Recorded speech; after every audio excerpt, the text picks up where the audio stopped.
Government polytechnical institute ठट्टो तरफां international anti corruption day मल्हायो वियो। शागिर्दनि ऐं शागिर्दियाणी जो करप्शन ख़िलाफ़ तकरीरूं अवार्ड सर्टिफिकेट ॾिना विया। कॉलेज खां नेशनल प्रेस क्लब ताईं रैली कढी करप्शन के ख़िलाफ़ नारेबाज़ी कई वई। करप्शन रगो ॾेती नेती न पर सोच जी करप्शन वॾो मर्ज़ आहे। सोच बदलबी त मुल्क बदलबो। प्रिंसिपल वसीम कादिर मेमण।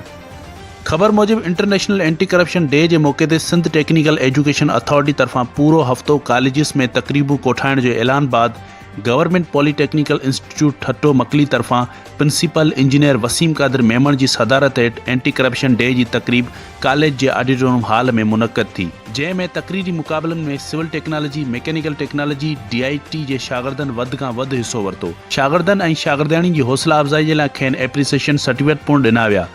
आख़िर में प्रिंसिपल वसीम कादिर शागिर्दनि के खिताब कंदे चयो त करप्शन फ्री पाकिस्तान ठाहिण लाइ ज़रूरी आहे त असां पंहिंजे हिस्से जो किरदारु अदा करियूं।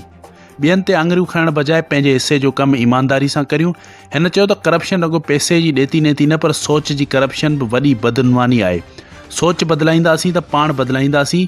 पाकिस्तान के करप्शन फ्री बनाइण में पंहिंजो किरदारु अदा कंदासीं। अव्हां में हिन मुल्क के वॾियूं उमेदूं आहिनि। अव्हां पंहिंजी पढ़ाई ईमानदारी सां करियो ऐं पढ़ी लिखी इंजीनियर थी मुल्क ऐं क़ौम जी बेलोस ख़िदमत करियो।